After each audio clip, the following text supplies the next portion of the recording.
തിരൂരങ്ങാടി മണ്ഡലത്തിൽ സമഗ്രമായ മാറ്റമാണ് ലക്ഷ്യമിടുന്നതെന്ന് LDF സ്വതന്ത്ര സ്ഥാനാർത്ഥി നിയാസ് പുളിക്കലകത്ത് അഭിപ്രായപ്പെട്ടു.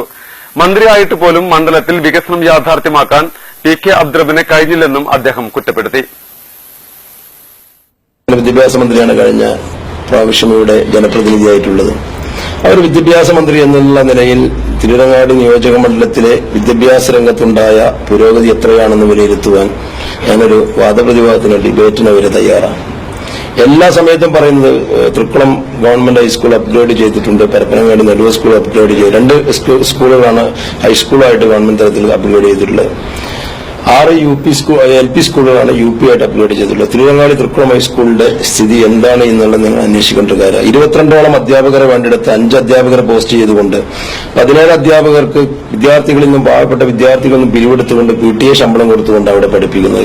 കേരളത്തിലെ വിദ്യാഭ്യാസ മന്ത്രിയുടെ മണ്ഡലത്തിലുള്ള അല്ലെങ്കിൽ മണ്ഡലത്തിന്റെ സ്ഥിരാകേന്ദ്രമായ തിരുവങ്ങാടിയിലുള്ള ഒരു സ്കൂളിന്റെ അവസ്ഥ ആ രൂപത്തിലാണെങ്കിൽ ഭരണ സംവിധാനം ജനങ്ങൾക്ക് വേണ്ടി എത്ര രൂപത്തിൽ ഉപയോഗപ്പെടുത്തിയിട്ടുണ്ട് എന്ന് വിലയിരുത്തുന്നത് പൊതുജനങ്ങളുടെ കടമയാണ്. മത്സ്യത്തൊഴിലാളികൾ ഏറ്റവും കൂടുതൽ മത്സ്യത്തൊഴിലാളികൾ പഠിക്കുന്ന ഹൈസ്കൂളാണ് നെടുവ ഹൈസ്കൂൾ. അതിന്റെ അപ്ഗ്രേഡിംഗ് എത്രത്തോളം നടന്നിട്ടുണ്ടെന്നും അവിടെ എത്ര അധ്യാപകരെ നിയമിച്ചിട്ടുണ്ടെന്നും ഏത് രൂപത്തിലാണ് പഠന നിലവാരം ഉണ്ടായിട്ടുള്ളതെന്നും അവിടെ പോയിട്ട് അന്വേഷിക്കേണ്ട കാര്യം തന്നെയാണ്.